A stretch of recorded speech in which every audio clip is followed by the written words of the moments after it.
Okay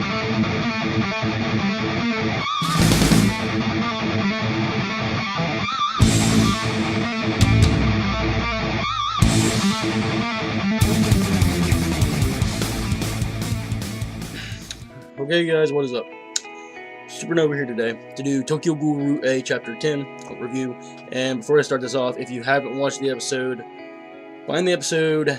I don't know where to tell you to find it out, it's not on Crunchyroll, so you know what to do. Google is your best friend, type it in, and whatever you come to, go to and watch it. Then come back to me for the review, because I really don't want to spoil this episode for anybody who hasn't watched it, because you definitely need to watch this episode now. Now that's said and out of the way, let's get into the review. Yo. Okay, Yoshimura, this episode. Yeah. Oh no, dude. You know what the reading's gonna be. You know what it's gonna be. You know. Dude, fuck. Okay. Gotta say, animation in this episode was on point. Very, very perfect. Nothing really misconstrued that I seen. I liked most of it. But I do have little nitpicks. I do have nitpicks in this episode. Coming to Koma and Irimi. Now I know a couple people are probably happy that Kaneki did save them. A bit shocked myself that he saved them, but I do think that does take away in itself for them repenting for their sins, for pretty much just getting their punishment. They're just dudes. They're just desserts, if you will, for all the crimes and sins they committed. And it seems that the death, you know, especially for Irimi, her internal monologue talking about how for all the sins she's committed, she's happy to die for somebody else, dying with a smile on her face, or so we thought. Come to realize, no, they're not dead. Kaneki did save them. Now, granted, what Kaneki did do, very impressive. I'll get to that later. But the fact that Irimi and Koma are still alive, I don't want to say I like it, but I'll take it. But still, I do find a little bit of problem there, kind of taking away their redemption, if you will, for the things they've done, for the people they've killed, for their sins in general. I do find that does take away from what they were hoping to, I guess, gain, if you want to put it in a sense. But yeah, I did have a nitpick with that. I was going to think they were going to die, especially with, in the beginning where Koma goes against the Max Gentleman dude, like the gentleman. And, like, the dude just blasts through his, like, midsection, like, a whole fucking midsection. Like, you would have thought he could hit a vital organ, obviously. I mean, that was, whoa. There's a lot of vital organs in the midsection. Just saying, that's anatomy. It's basic anatomy. You know, it's anime. Fuck it. But, I'm going to say, and I also, Arimi, very good shit. The guy, I can't remember what his name was, the guy without the lips, rocking the zebra smile. He's rocking the zebra smile, let's be honest. Dirty motherfucker. Dirty son of a bitch. Now, I don't want to sound like a sadist, I don't, because he's like, might as well kill her because she's got one foot in the grave. You know, granted, yeah, maybe. But still, to kill an innocent civilian bystander, just to kill Ghoul. Granted, it will say that Arimi is a double S rated Ghoul, I'm guessing Koma is as well. But to still sacrifice somebody's life, and he goes to mention how Irimi had killed his teacher and his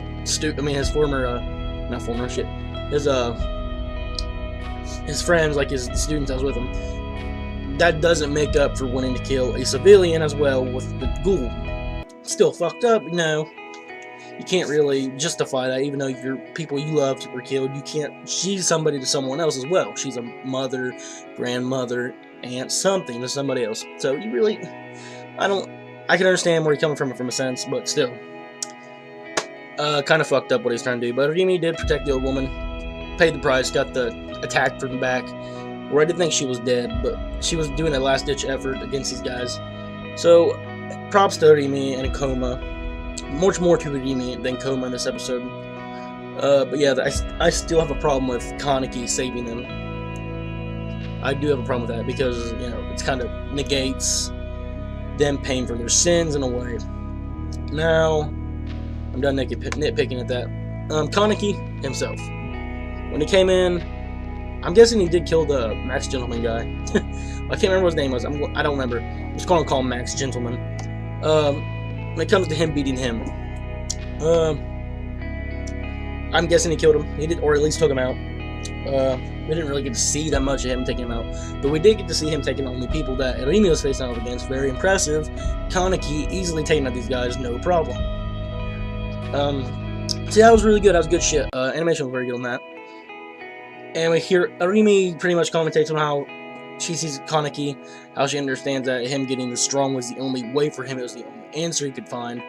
And she goes on to pretty much label him a poor kid. She says he's a poor kid. She's pretty much commenting on how his life's been utter shit since he's turned into a ghoul. So very fascinating there. Toka, I don't know what she's doing. She's hiding in the alleyway. Pretty much. She hears Kaneki's taking out like the 3rd division, I believe. So they're sending in the 4th division, which is Amon. Once again, we'll get to that later. But yeah, Toka's in an alleyway. I don't know exactly what she's doing. We also see Hide 2 times in the episode. He's also in a corner. He's got CCG gear on, so I'm guessing he's part of this war, if you want to call it, quote unquote. Yeah, I'm hoping we get to see a Hide Kaneki interaction in this war, because when they mentioned Eye Patch, Hide pretty much, I think he knows by now, obviously, who Eye Patch is. It's Kaneki. So maybe we'll see a confrontation between Hide and Kaneki. So that was also nice to see. Let's see, what else was there? Before I get to the Yoshimoto part, was there anything else really of importance? Suzy. Oh, Juzo. My boy Juzo, dude.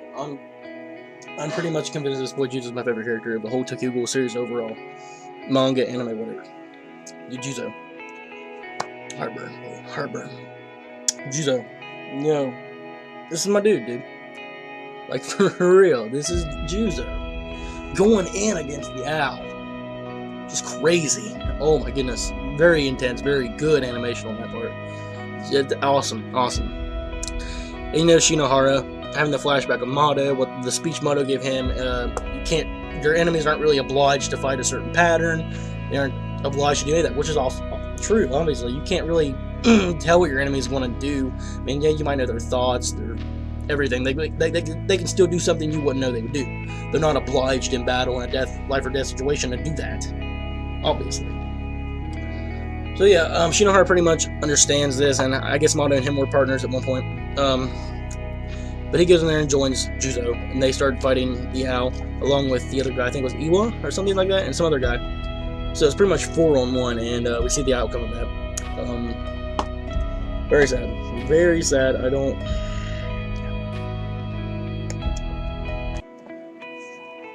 I gotta say, dude, this episode was pretty sad in that regard. The animation, just for everything happened, beautiful music, everything. You know, Yoshimura starts hearing about how Kaneki is coming. He kind of goes up to a higher pedestal of a tower, and is thinking of Kaneki, the words they talked about when Kaneki came back to Anteku. And this one is very important. Yoshimura. Well, first Kaneki's telling him how he's tired of not being able to do anything, which, in a way, it's still true. But he is still able to do something to an extent. He's very strong at this point. But this is the part where, Kaneki remembers. Still in this part, if anybody had any doubt that, Kuzan, who is Yoshimoto's son, the true one-eyed owl, was dead, this is confirmation he's still alive, because Yoshimoto is explaining to Kaneki how he's been between Ghoul and human, and he wants him to save somebody, or something of that nature. He also explains how he wants Kaneki himself to save his son, someday. So I think that's going to be big foreshadowing. Can Kaneki save the one-eyed owl? At this point, I don't know. The one-eyed king, dude. It's a real big stretch, but we don't know. So that was very interesting how Yoshimura is pretty much putting his son's fate into Kaneki's hands, this 18-year-old boy, 18, 19, somewhere around that age. And that's a big duty for Kaneki to fill. Very, very big. But yeah. Among that, Yoshimura is remembering everybody that's ever been in his coffee shop while he's dying, getting torn apart by these guys. He's remembering Kaneki, the things he's said, Toka, Yomo, obviously Yomo, Koma, Irimi, He didn't really mention Nishio very much. Not at all, actually. I don't know. Taking favors a little bit there. Or Hinami. But whatever.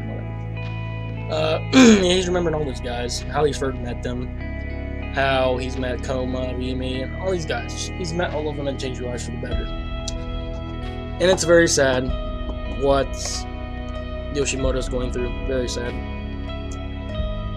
It was a very emotional episode, man. It really was. The death of Yoshimoto, pretty much. And at the end, I mean, even with the people he thought about, Nanteku, he thought about at the end his wife, Ukina.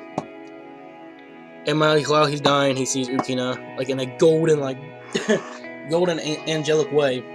And he's reaching out to her. And as soon as their hands touch, his mask goes away. The Kakuja fades. Death. And scene. But that was very sad, very tragic to say the least. It was sad, man. I mean, really, you can't sit there and say it wasn't sad. You can't sit there and watch that and say you had no feeling whatsoever in this episode. Yeah, though, even though it seemed like it was going to end on a sad part, epic shit came at the end. The battle's not over yet. Not at all. Not at fucking all. Oh my goodness. Oh. 4th Division's coming after Kaneki, okay? They're coming after Kaneki. I need to drink water. My voice is gone. It's going away. Coming after Kaneki. And who is in the front leading the charge of the 4th Division? My man Amon. Oh, no. So we're going to see a fucking final battle between Amon and Kaneki. Yo, oh my goodness. It's over, man. It's over. It is fucking over. No. Kaneki. It's gonna happen, man. Next episode. We only got 2 episodes left for this season's over with. Saddening, I know. Very saddening. I don't want it to end, but you know, all good things must come to an end. This season must come to an end. Obviously, when the season's over, it's not gonna be the end of Tokyo Ghoul. We're gonna have a season 3. Season 3. That much is fucking given. But yeah. Kaneki, Amon, battle. It's gonna be awesome. And then at the end, you know, oh my god. Just when you thought it was safe. Just when you thought it was safe, yeah. The true one-eyed owl, Kuzan, coming in, and the animation on his transformation was amazing. And just at the end, when you see that big eye and his grin, oh, dude, he's stronger than fucking Yoshimura, obviously. By leaps and bounds, I'm assuming. By leaps and fucking bounds. Ooh. Junara, better get the fuck out. You and Juzo are not going. I mean, Juzo, it's my man. That's my favorite character. But yeah, you're not going against this guy. No, fuck no. Oh no, it's going down, man. It is going down. So that's all I got about to say about the episode. Overall, animation was perfect. Obviously. Animation perfect, pacing was very good. It was good, but I really didn't see Yoshimura dying this quickly. But I did have a problem with that. I didn't think he was going to die so quickly in this chapter. Episode. I thought the episode would be like more devoted to him. I mean, for the most part, it was devoted to him, but whatever. My nitpicks still with Koma and Inimi, they are going to affect the rating, obviously. I do find major problems with that. I can't really remember in the manga or not they really die. I don't think Koma dies in the manga. I think he might end up dying in the manga. I can't remember. So I really can't spoil anything about that. I don't know if it happened or not. But still, I do have a problem with that. Koma and Rimi still alive, taken away from them repenting for their sins, for having the punishment. Because they didn't really get a punishment, they didn't get death, no vital, anything miss. I mean, come on. It's just not. That did bug me. It bugged me quite a bit. Kaneki saving them. I mean, granted, it's awesome. It's cool for Kaneki to showcase what he can do, but and that he could actually save somebody, but they were set up to be, you know, getting punished for their sins because they have dark pasts.